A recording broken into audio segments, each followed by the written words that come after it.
ومن الناس من يعبد الله على حرف فإن أصابه خير اطمأن به وإن أصابته فتنة انقلب على وجهه خسر الدنيا والآخرة ذلك هو الخسران المبين۔ تو آج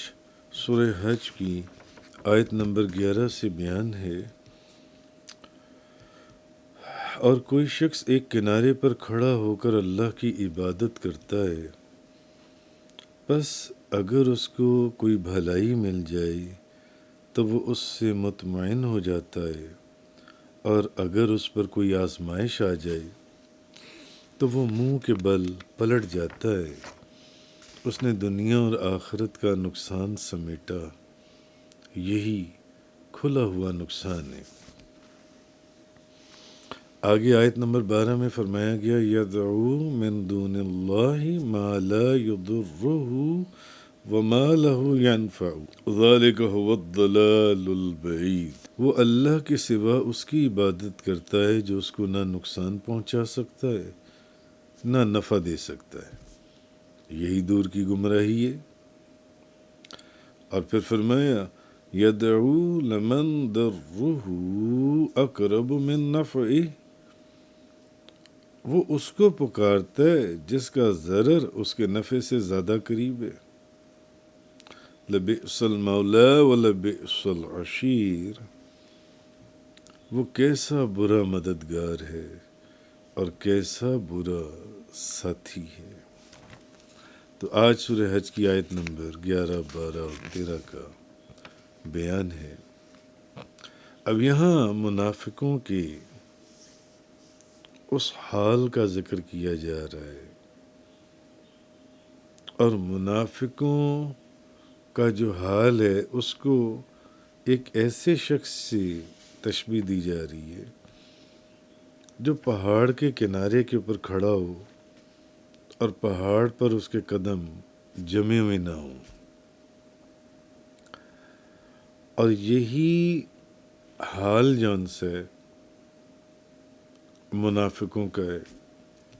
کہ ان کے دلوں میں بھی اسلام جو ہے وہ جمع ہوا نہیں ہے۔ یا پھر اس کی مثال اس طریقے سے سمجھیں کہ جو لشکر کے ایک کنارے پر کھڑا ہو اور سوچے کہ اگر تو لشکر فتح یاب ہو گیا تو وہ بھی لشکر میں شامل ہو جائے گا، اور اگر لشکر فتح یاب نہ ہوا تو میں تو پہلے ہی کنارے پر ہوں، بھاگ جاؤں گا پیچھے سے۔ یعنی منافقوں کا یہ حال ہے۔ تو منافق ہیں، ان کو اصل میں اسلام کے سچا ہونے پر یا اس کی حقانیت، اس کی صداقت کے اوپر ان کو یقین نہیں ہے۔ ہاں، اگر تو ان کو کوئی مال دولت ملے تو پھر وہ اسلام میں رہنے کے لیے تیار ہیں، پھر وہ اللہ اور اللہ کے رسول نبی پاک صلی اللہ علیہ وسلم کے ساتھ رہنے کے لیے تیار ہیں، اگر ان کو مال زیادہ ملے۔ اچھا، اگر ان کو مال نہ ملے اور کچھ تنگی پریشانی آئے تو پھر وہ آپ کو چھوڑ کر جانے کے لیے تیار ہیں۔ یہاں اللہ نے ان لوگوں کا ذکر کیا ہے کہ جو صرف مال دولت اور ان چیزوں کے لالچ میں کہ یہ بڑھے گا زیادہ ہوگا تو آپ کے ساتھ رہیں گے، ادروائز وہ آپ کو چھوڑ کے چلے جائیں گے۔ یہاں اب یہ منافقوں کی ایک اور قسم ہے۔ بہرحال تو اگر ان کو زکوٰۃ، صدقات، مال غنیمت سے حصہ ملے تو اب وہ اسلام پر قائم رہتے ہیں کہ ہم آپ کے ساتھ ہیں، اور اگر ان کو وہ چیزیں نہ ملیں اور تنگی آئے، پریشانی آئے تو پھر وہ چھوڑ کر جانے کے لیے بھی تیار ہیں کہ وہ چلے جائیں، کیونکہ یہ ایک ایسے لشکر کے کنارے پر کھڑی ہیں اور پیچھے کھڑی ہیں اس انتظار میں کہ اگر تو لشکر کامیاب ہو گیا، فتح یاب ہو گیا تو ہم بھی اندر ہی تو ہیں، ہم بھی تو ساتھ ہی تھے، اور اگر لشکر جون سے وہ ناکام ہوا تو پھر وہ کہیں گے کہ ہم تو پیچھے سے ہی ان کا ارادہ دوڑ جانے کا۔ بہرحال اصل میں یہ جو آیت ہے، یہ آیات، یہ گاؤں دیہاتوں میں رہنے والے، گاؤں پنڈوں میں رہنے والے عربوں کی ایک ایسی جماعت کے بارے میں نازل ہوئی جو آس پاس سے آ جاتے تھے اور مدینہ منورہ میں داخل ہوتے اور نبی کریم صلی اللہ علیہ وسلم کی بارگاہ میں یہ لوگ اسلام قبول کرتے تھے۔ اچھا، مگر وہ سوچ کر ہی آتے تھے کہ اگر تو ہم بیمار ہیں تو تندرست ہو جائیں، اور اگر تو ہمارے اسلام قبول کرنے سے آپ سرکار صلی اللہ علیہ وسلم کی غلامی کا پٹا گلے میں ڈالنے سے ہماری دولت بڑھتی ہے، یا ہم بیمار ہیں تندرست ہو جاتے ہیں، یا ہماری دولت میں اضافہ ہوتا ہے، تو یا اولاد میں ان کو بیٹے ہوتے تو وہ کہتے کہ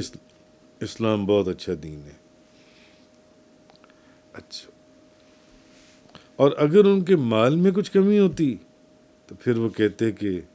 جب ہم اس دین میں داخل ہوئے تو ہمیں تو نقصان ہی ہو رہا ہے۔ مثلا بیٹوں کی بجائے بیٹیاں ہوتی اور زیادہ مال کی بجائے تنگی آتی تو کہتے ہمیں تو نقصان ہی ہو رہا ہے، اسلام نے ہمیں دیا کیا ہے، یا نبی پاک صلی اللہ علیہ وسلم کی بارگاہ میں جو حاضر ہو کر ہم نے اسلام کو قبول کیا، اسلام میں داخل ہونے سے ہمیں کیا فائدہ ہوا؟ تو ان کے بارے میں یہاں ذکر کیا گیا کہ یہ وہ لوگ ہیں جن کو ثابت قدمی حاصل نہیں ہے، اور یہ اس معاملے میں شک اور شبے میں رہتے ہیں۔ ہاں، اگر انہیں اسلام کے اندر داخل ہونے سے آپ پر ایمان لانے سے اگر ان کے حالات میں بہتری آتی ہے تو پھر یہ سمجھتے ہیں کہ نہیں، یہ بہت اچھا دین ہے، یہ بہت اچھا راستہ ہے۔ تو وہی مثال تو کہ جس طرح پہاڑ کے کنارے کھڑا ہوا شخص حرکت کی حالت میں ہوتا ہے کہ بھلائی پہنچی تو ساتھ، اور اگر پیسوں میں کمی ہو گئی تو پھر ساتھ چھوڑ کر ہم چلے جائیں گے، کہیں اور نکل جائیں گے جن سے۔ تو ان کا حال یہاں پر بیان کیا گیا ان آیات کے اندر۔ اور اگر کسی قسم کی سختی آتی ہے تو یہ بلکہ مرتد ہو کر منہ کے بل پلٹ جاتی ہیں اور کفر کی طرف واپس لوٹ جاتی ہیں۔ تو ایسے لوگ جو ان سے ہیں، یہ وہ لوگ ہیں جو یہ سوچ کر آتے ہیں، یہ لوگ دنیا میں بھی نقصان اٹھاتے ہیں اور آخرت میں بھی نقصان اٹھاتے ہیں۔ اللہ تبارک و تعالیٰ کا یہ فیصلہ ہے۔ تو دنیا کا نقصان تو یہ ہے کہ ان کی جو امیدیں تھیں وہ پوری نہیں ہوئیں، یہ سب سے بڑا نقصان ہے۔ ہم تو اس لیے آئے تھے کہ ہمارا مال میں اضافہ ہوگا، ہمارے مال بڑھ جائے گا، اور اب یہ تو دنیا کا نقصان اور مرتد ہو جانے کی وجہ سے چھوڑ کر چلے گئے تو ان کا خون جائز ہو گیا، ان کا خون مباح ہوا، اور آخرت کا نقصان ہمیشہ کا عذاب ہے۔ یعنی یہ وہ لوگ ہیں جن کو دنیا میں بھی نقصان اٹھانا پڑے گا اور آخرت میں بھی یہ لوگ نقصان اٹھائیں گے، اور یہی کھلا نقصان ہے جو ان سے۔ بہرحال انسان کو چاہیے، اصل جو چیز ہے کہ وہ اسلام کو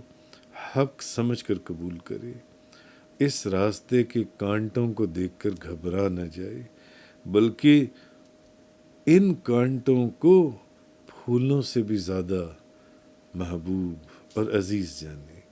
ان کانٹوں کو۔ کیوں؟ کیونکہ یہ منزل محبوب کے کانٹے ہیں، محبوب کی بارگاہ میں پہنچنے، محبوب کے قریب ہونے کے کانٹے ہیں جن سے اگر اللہ تعالیٰ اسے دین حق کو سر بلند کرنے کے لیے اپنی دولت خرچ کرنے کا اس کو کہا جائے تو، اور اس کو کرنی پڑے، اگر اللہ اسے اپنی دولت خرچ کرنے کی توفیق دے اور اللہ اسے توفیق بھی دے، تو وہ یہ نہ سوچے کہ میری دولت کم ہو رہی ہے، یا میرے پیسے کم ہو رہے ہیں، وہ اس کو اپنی سعادت سمجھے کہ یہ مجھے ایک نعمت عطا فرمائی گئی جو اس حق میں مجھے قبول کیا گیا۔ اور اگر اسلام کا جھنڈا بہت اونچا لہرانے کے لیے جان دینے کا بھی وقت آئے تو پھر مسکراتا ہوا خوشی سے اٹھے۔ نبی کریم صلی اللہ علیہ وسلم کی بارگاہ میں جن لوگوں نے تن من دھن ہر چیز کی بازی لگائی، پھر وہ اٹھے اور حضرت خبیب کی طرح تختہ دار کی طرف بڑھے، کیونکہ موت اس کے لیے ہلاکت اور فنا کا پیغام لے کر نہیں آئی۔ سوچنے کی بات یہ کہ وہ سوچتا کس زاویے سے ہے۔ موت اس کے لیے ہلاکت اور فنا کا پیغام لے کر نہیں آئی، بلکہ حیات جاوید کی نوید لائی ہے۔ بلکہ حیات جاوید بھی کیا، بلکہ وصال حبیب کا مژدہ لے کر آئی ہے کہ وہ اللہ اور اللہ کے رسول کے بہت نزدیک ہو گیا، کیونکہ موت ایک پل ہے جو یار کو یار سے ملاتی ہے، محبوب کے قریب کرتی ہے۔ اگر یہ نظریہ تو پھر حق کو قبول کرے، ورنہ حق کا دامن نہ پکڑے کہ جی اگر تو میری بیٹے ہوں گے، اگر میرے پیسوں میں اضافہ ہوگا تب تو میرا فائدہ ہے، تب تو میں ساتھ رہوں گا، مگر اگر نہیں تو پھر میں یہ چھوڑ دوں گا اور میں یہاں سے چلا جاؤں گا کہیں اور یا اپنے پرانے دین کی طرف لوٹ جاؤں گا۔ تو پھر وہ ایسا نہ کرے۔ اگر نظریہ یہ ہو کہ محبوب کے قریب ہوں گا اور اس راستے میں جو بھی مشکلات ہیں ان کے کانٹوں کو پھولوں سے بھی زیادہ عزیز اور محبوب جانے، اگر یہ نظریہ ہو پھر حق کو قبول کرے، ورنہ حق کا دامن پکڑ کر نہ اپنے آپ کو رسوا کرے اور نہ حق کو بدنام کرنے کی کوشش کرے۔ تو بہرحال اصل چیز یہ ہے کہ منافق جو ہے وہ دنیا سے فائدہ نہ ملنے کی وجہ سے اگر یہ کفر کی طرف لوٹ گیا اور اللہ کو چھوڑ کر پھر سے بتوں کی عبادت کرنے لگا جو اس کو کوئی نقصان پہنچا سکتی ہیں نہ کوئی فائدہ دے سکتی ہیں، اب صرف اس چیز کو دیکھ کر وہ دوبارہ سے اپنے اسی دنیا میں لوٹ گیا اور بتوں کی عبادت کرنے لگا، تو وہ بت تو اس کو نہ کوئی فائدہ دے سکتی ہیں نہ کوئی نقصان پہنچا سکتی ہیں۔ اس چیز کو فرمایا گیا قرآن کریم کے اندر کہ یہ بہت دور کی گمراہی ہے، بہت دور کی گمراہی ہے۔ وہ یہ سمجھ کر کفر کی طرف لوٹا تھا کہ ظاہراً اسلام قبول کر کے اسے کوئی فائدہ نہیں ہوا، اور اب اس کے خود ساختہ معبود جو ہیں، یعنی جو پتھروں سے جو بناتا تھا وہ اس کو فائدہ پہنچائیں گے، حالانکہ وہ جو پتھروں سے بت ہیں وہ اس کو کیا فائدہ پہنچائیں گے؟ وہ تو بالکل بے بس ہیں اور لاچار ہیں، ان سے کسی فائدے کی کوئی کیا توقع رکھ سکتا ہے؟ یہ تو بہت دور کی گمراہی ہے۔ ایسا شخص یہ کیوں نہیں سوچتا کہ کفر کی طرف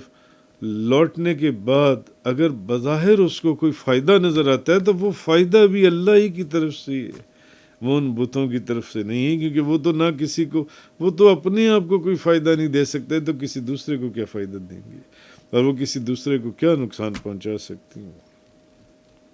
وہ فائدہ بھی اللہ ہی کی طرف سے ہے۔ تو بعض اوقات اللہ تعالیٰ اپنی حکمت کے تحت جو ان سے